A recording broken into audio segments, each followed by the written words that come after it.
Welcome everyone to the first of, please God, many Shiurim from Ephraim on Parashat HaShavua.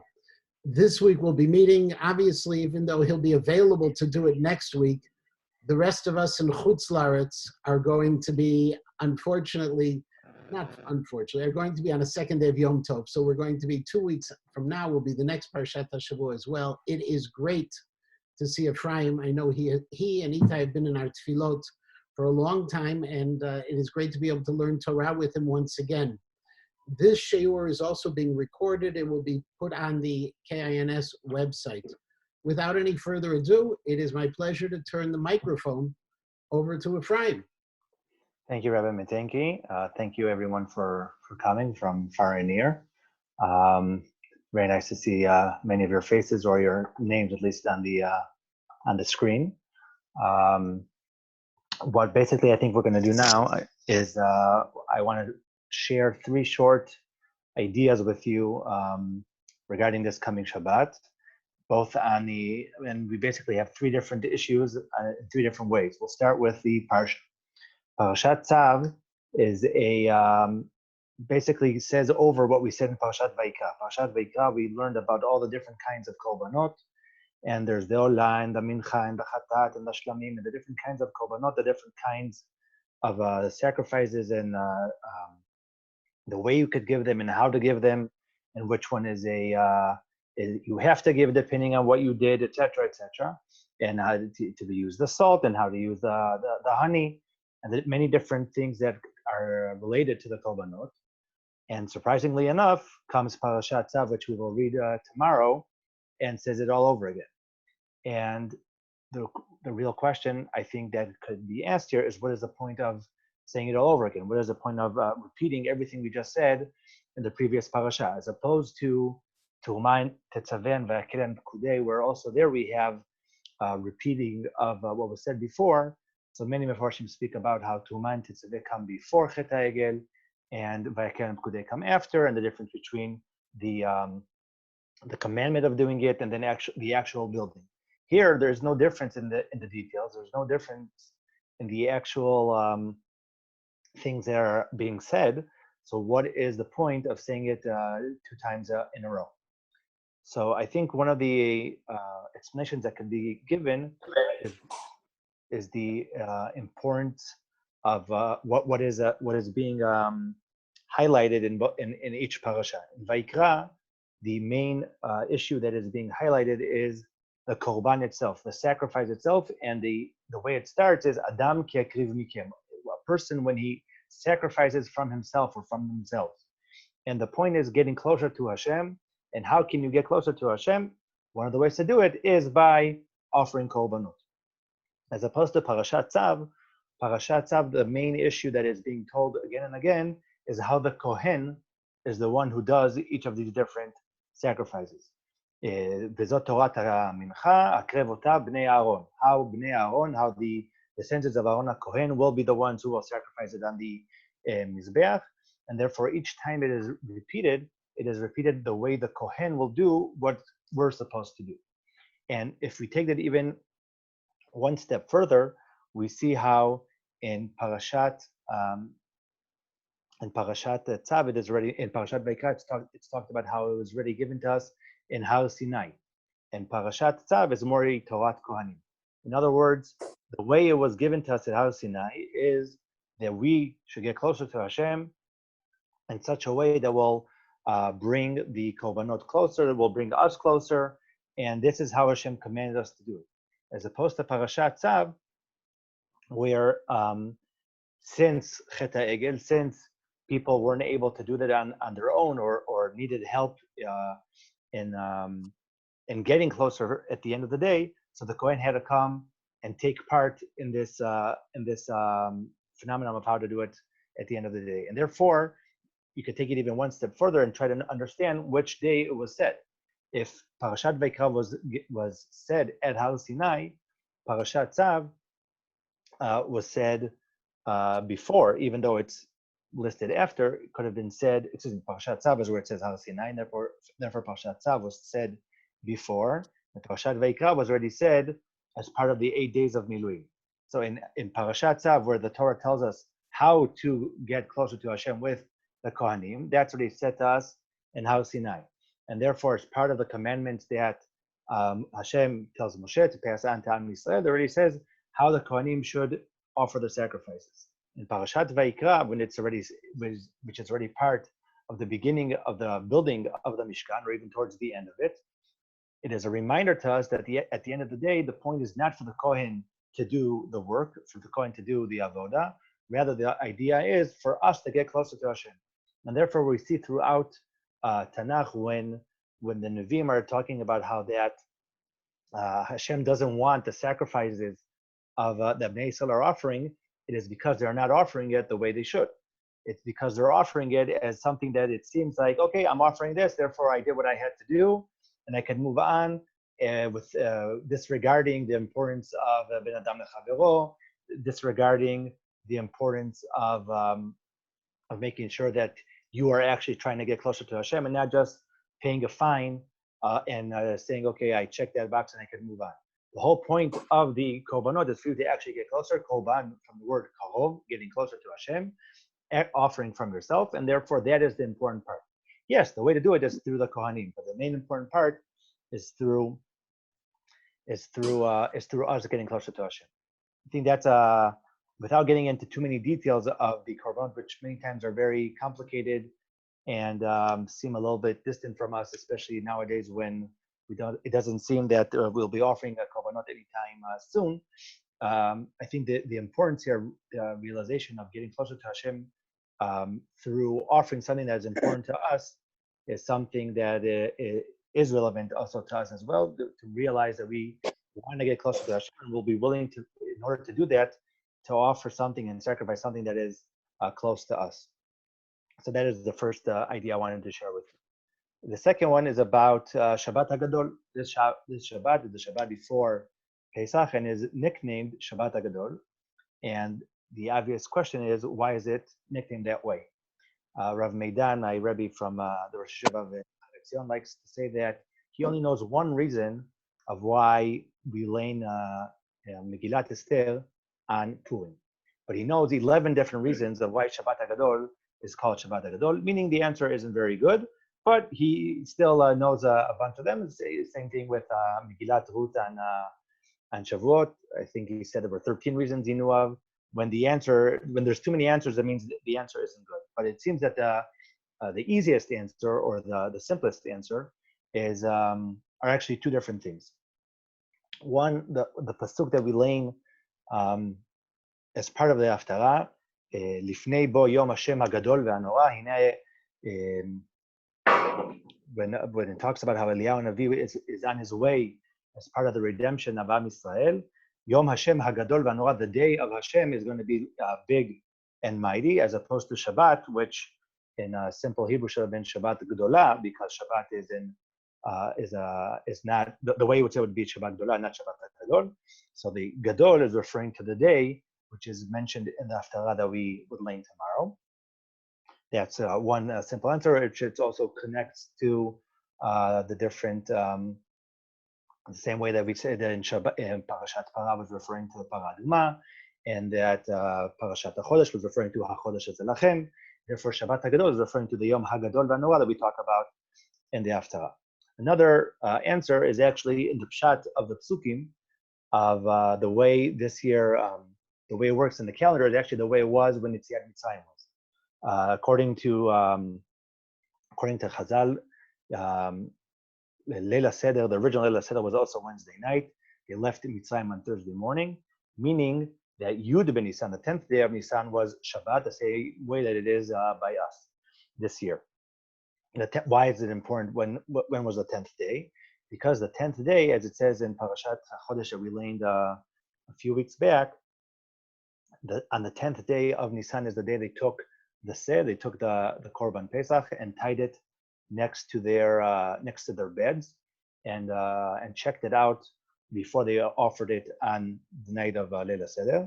And therefore the word Hagadol that we say in Shabbat is referring to the Nes Hagadol, the big miracle that happened, that even though the Egyptians saw how we are taking their gods because they were worshiping the sheep as well, we took their God and we told them we are going to shecht it as part of our tradition before God redeems us, and they still didn't do anything about it and then try to stop it and then try to uh, um, punish the Jews for doing such a thing.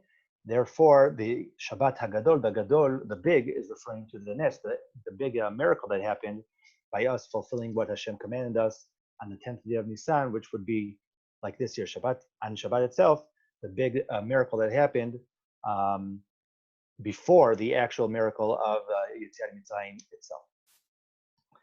The third idea I wanted to share with you is regarding Pesach itself. We know that there is a rule that says that women are not obligated to fulfill mitzvot that are connected to time.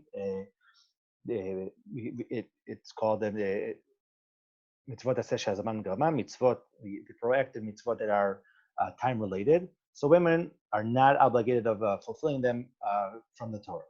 But we all know that on Pesach they are obligated to drink the arba kasot, which might not be from the Oraita, but that's a different issue. And eating matzah and participating in the story of Yetziat Mitzrayim. All three of those are time related. They have to be done that night, even though you will be doing it twice. But Rabbi Tigi already said that was unfortunate, so I could quote him, and it's on. I think it's recorded, so I'm pretty good. That's fine. But they are time related. It's supposed to be done one time, and in that one time they're doing it. They are supposed to participate in this. And the question is why? Why is this different than any other mitzvah that is time related?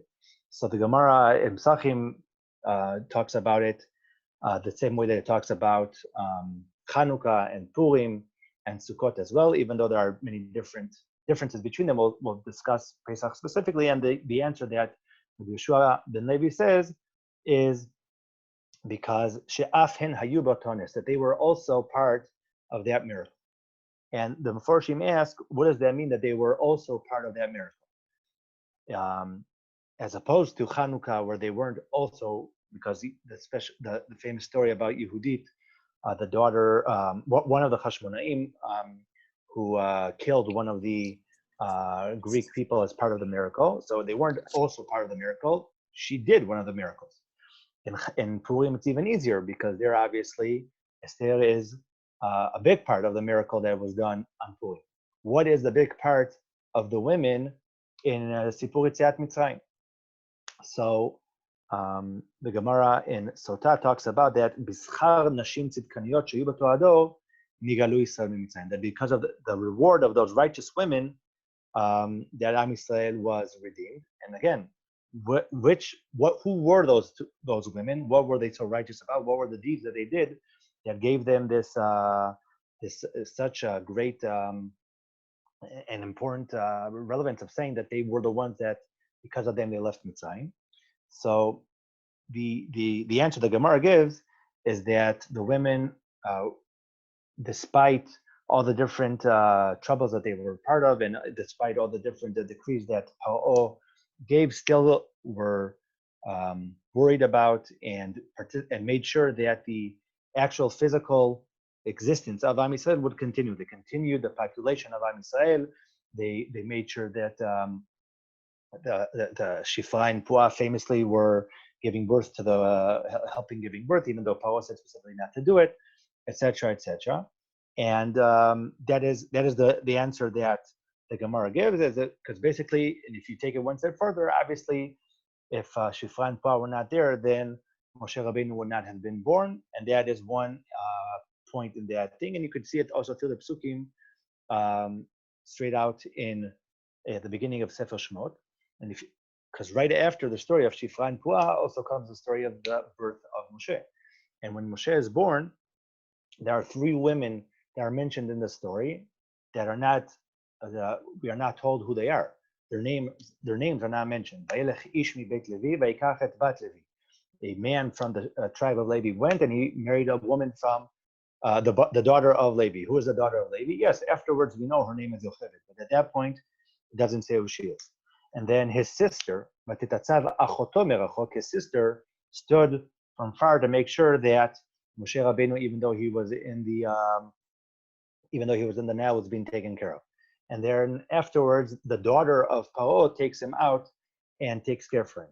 So these three women, even though we know who they were not told their names, because the idea is that the women took over the situation and made sure that the continuation of Am Yisrael, the continuation of the population of Am Yisrael, the physical existence of Am Yisrael was continuing, and therefore that's one part of their righteousness. But I think we could offer, this is what the Gemara mentions right there, and I think we could offer two more examples of how the women were taking part in this in the redemption of Am Yisrael. The second, another example that I would give is from Chet HaEgel.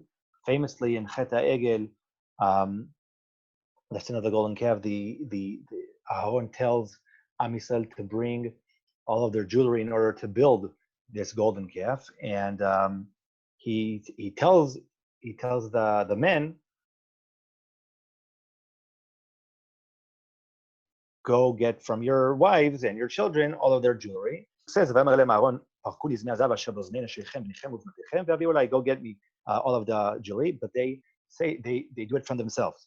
They took it off of themselves. They even tore it off themselves because they were so anxious in being part of this sin because they thought Moshe Rabbeinu wasn't coming back. Many different ways to explain why exactly they were in such a hurry to start this, to go for this sin, even though it was very clear after Madar Sinai that there should be no reason for it to happen.